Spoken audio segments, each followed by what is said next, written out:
Evangelio según San Juan, capítulo 15. Yo soy la verdadera vid y mi Padre es el viñador.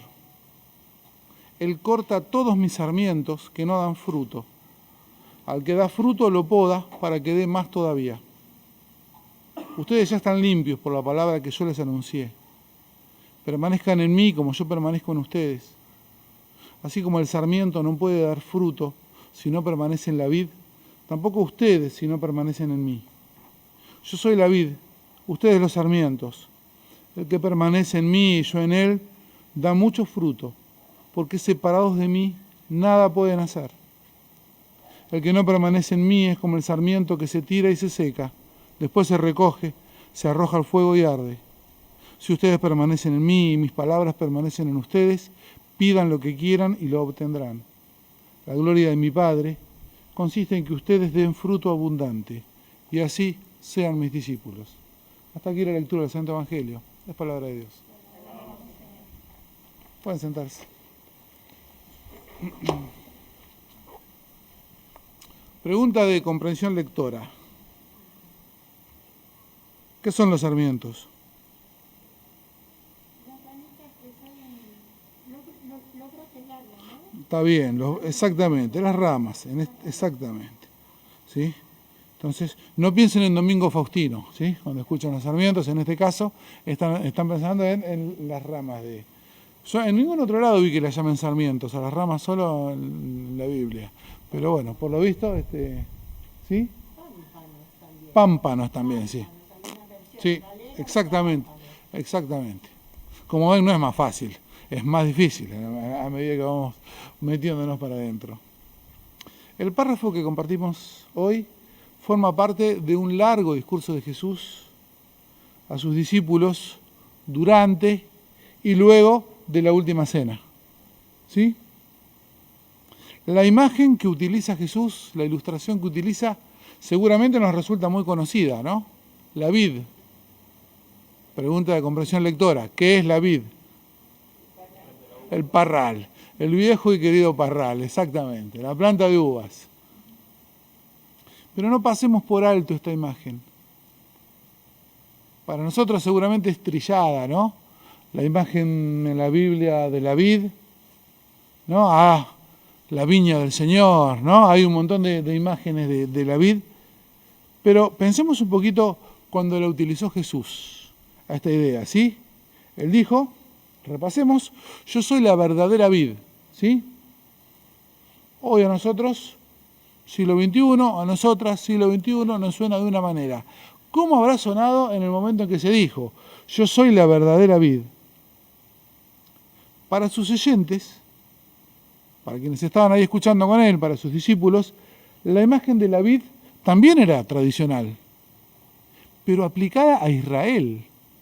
Hay un montón de textos bíblicos donde la vid, donde la viña es Israel. Se me ocurren, tomé nota de un par para compartir. En el Salmo 80 dice el salmista, sacaste una vid de Egipto. ¿A quién se estará refiriendo ahí? A Israel. Isaías 5, mi amigo tenía una viña, la plantó y en vez de dar frutos buenos, dio unos frutos horribles.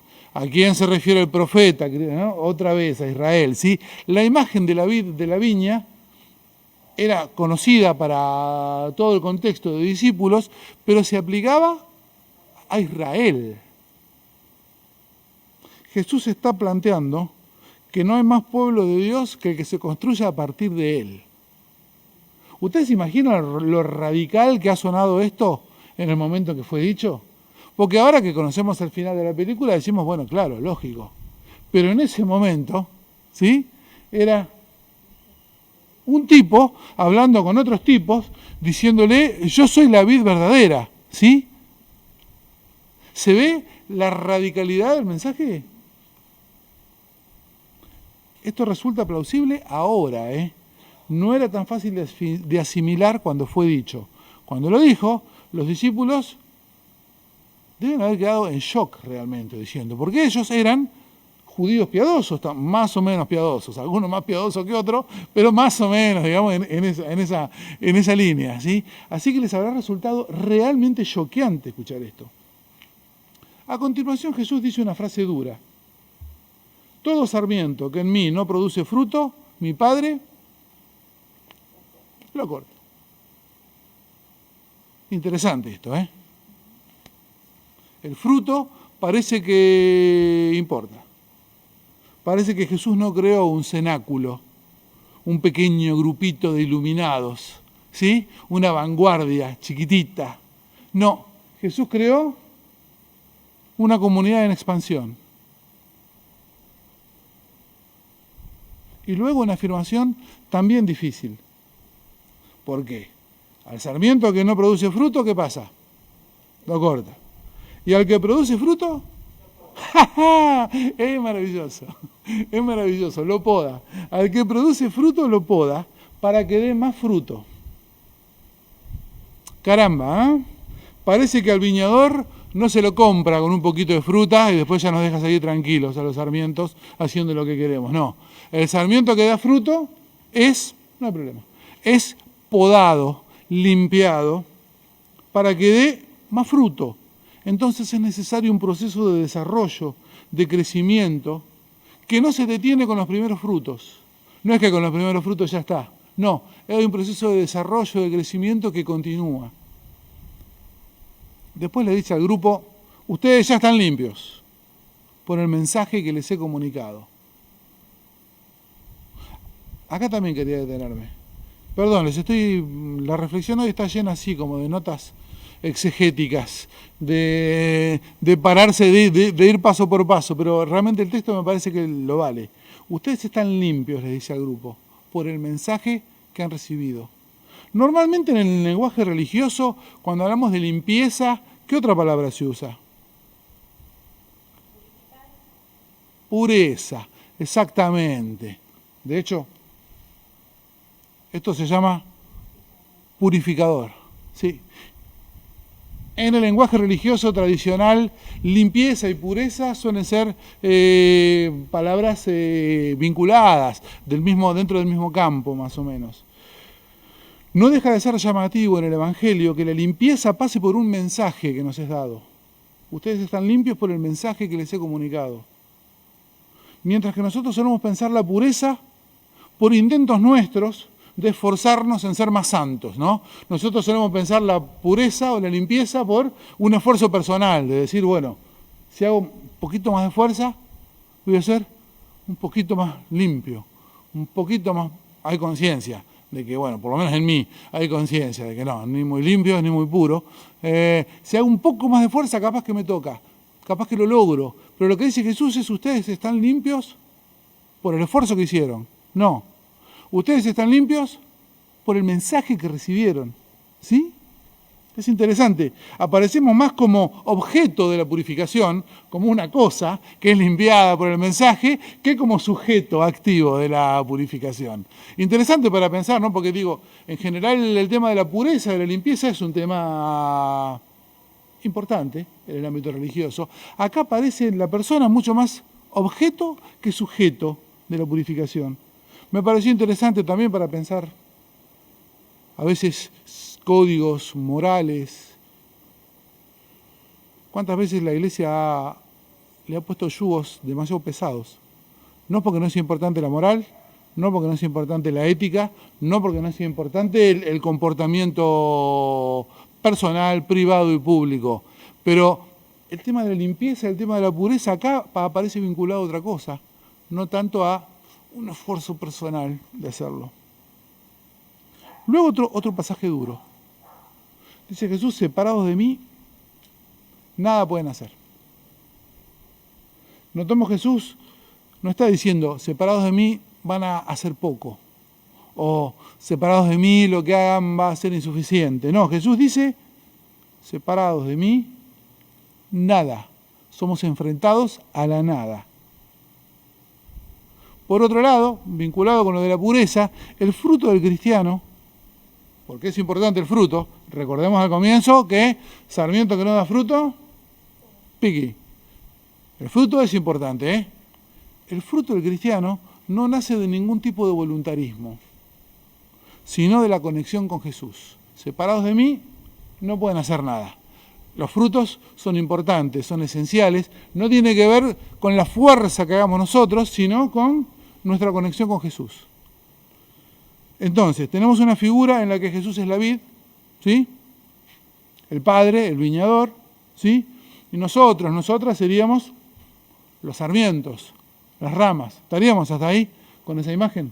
No estaría haciéndole demasiado fuerza al texto para decir una cosa que no dice. ¿Qué es lo que circula entre la vid y las ramas? La savia. Exactamente.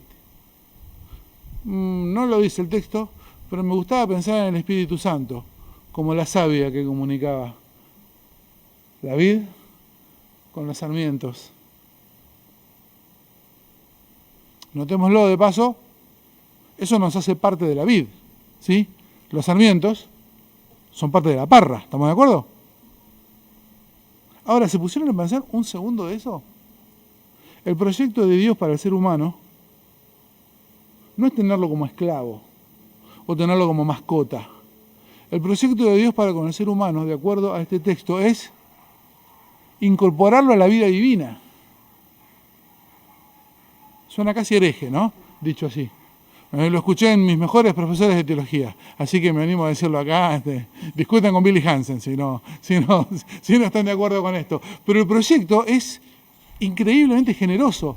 No que, bueno, Dios tiene unas mascotas ahí, unos pichichos para jugar. No, los quiere incorporar a su misma vida. Es increíble la generosidad, ¿no? Y en su increíble generosidad nos da, a través de la comunidad de fe de la Iglesia, que a través de la acción del Espíritu Santo, en su incesante ir y venir por todo el árbol, desde la vida hasta el último sarmiento, nos hace parte de la vida divina. El proyecto de Dios para con el ser humano es hacerlo parte de Dios, divinizarlo de alguna manera, ¿sí? Por eso Dios también en ese proyecto, ¿qué hace? Se humaniza en Jesús. Ahí hay una cosa mucho más profunda en general de lo que solemos pensar, de que bueno, no, quiere que seamos buenos, que cumplamos su voluntad. Sí, claro que quiere que seamos buenos y que cumplamos su voluntad, pero quiere mucho más que eso. Quiere integrarnos a su propia vida, no solamente a nosotros que estamos acá, quiere integrar a toda la creación a su propia vida. Los invito a pensar un momento sobre esto, la comunidad de los fieles, a través de la acción del Espíritu Santo, ¿sí? Como la savia, que recorre la vid desde la raíz hasta la última hoja, participa de la vida divina. No somos siervos, sino amigos, hijos, hijas. Cuando Jesús dice, ¿no? Ya ustedes ya no son siervos, sino amigos, no les está dorando la píldora, les está contando cuál es el plan de Dios para con la creación, que es realmente ser amigos, amigas, ser hijos, ser hijas. No es broma, es de una generosidad apabullante. Y tiene un corolario muy lógico esa generosidad. ¿De quién son los frutos entonces? ¿A alguien se le ocurriría pensar que los frutos son propiedad de la rama? ¿Verdad que es ridículo? Visto desde ahí, los frutos son de todo el árbol de alguna manera, ¿no? Ningún pedacito, ninguna ramita puede decir, bueno, sí, este racimo tan bonito, en realidad lo generé yo, lo creé yo. ¿Vieron qué lindo que me salió con mi propio esfuerzo? No tiene sentido. Plantado desde ahí no tiene sentido, ¿no? Los frutos son de la vid, finalmente. El leccionario, las lecturas para este domingo nos ofrecen una ilustración inmediata de este discurso. El relato de Felipe y el etíope, que es el primer relato que escuchamos, que es una maravilla. ¿Sí? Jesús dice, yo soy la vid, diciendo que la pertenencia a Jesús y no a un grupo étnico o social es la nota de la comunidad. La comunidad se reúne alrededor de Jesús, no alrededor de otra cosa. El etíope venía complicado. Si tenía que ser por el lado étnico, el etíope no tenía manera. Ustedes ya están limpios por el mensaje. Este nuevo, este pagano, que es pagano y es eunuco. Sabemos lo que es un eunuco, ¿no? Pregunta lectora, de comprensión lectora, una persona que perdió al menos un testículo, ¿sí? En la tradición judía no era posible ni siquiera entrar al templo, ¿sí? La persona, de alguna manera, con algún tipo de mutilación o cuestión por el estilo, no podía participar del esquema sacrificial. O sea que este era extranjero, seguramente era negro, ¿sí? Si era etíope, lo más probable sería que fuera... Esto ya no está en el texto, pero es razonable pensarlo. Y aparte era, de alguna manera, una persona sexualmente diversa, no por su gusto, no por su deseo, porque los eunucos era una cosa que se decidía de chiquito, pero era una persona realmente, no era una persona presentable para ir a ofrecer su sacrificio al templo. Sin embargo, está limpio por el mensaje, otra vez, ¿sí? Es Felipe, contándole la historia de Jesús, el que purifica. Respecto de la poda, el propio Felipe es sometido a una poda implacable. ¿Qué le dice Dios a Felipe? Felipe sí, judío, con todos los papeles en regla. ¿Qué le dice Dios? Acércate a ese pagano desconocido del que ni siquiera sabes cómo te va a recibir.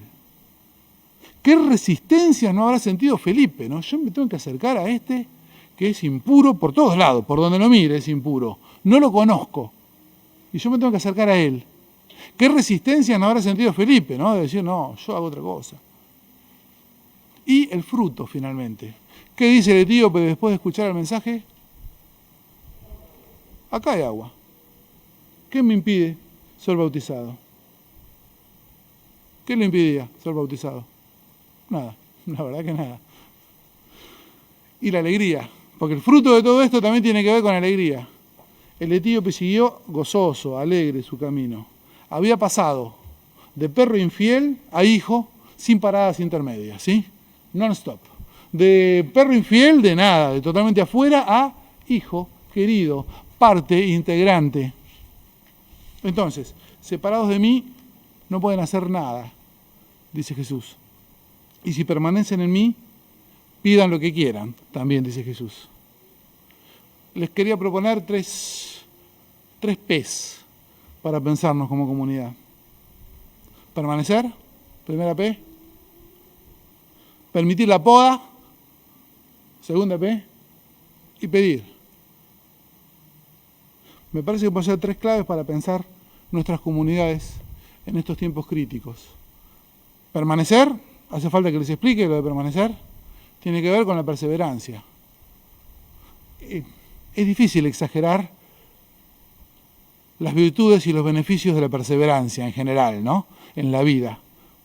Bueno, permanecer. Permitir la poda. Y habrá cosas de como soy que tendré que ser de otra manera. Sí.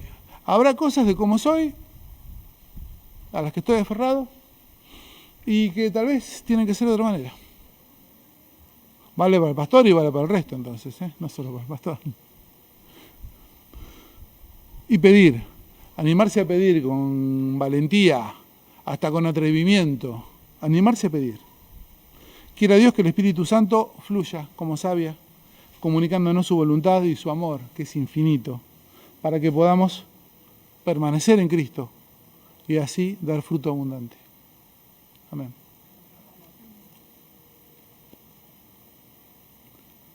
Vamos a cantar nuestro siguiente himno. Elegiste, Señor, para quedarte.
Pongámonos de pie para compartir la confesión común de nuestra fe, el credo apostólico. Creo en Dios, Padre Todopoderoso, Creador del cielo y de la tierra, y en Jesucristo, su único Hijo, nuestro Señor, que fue concebido por obra del Espíritu Santo, nació de la Virgen María, padeció bajo el poder de Poncio Pilatos, fue crucificado, muerto y sepultado, descendió al infierno.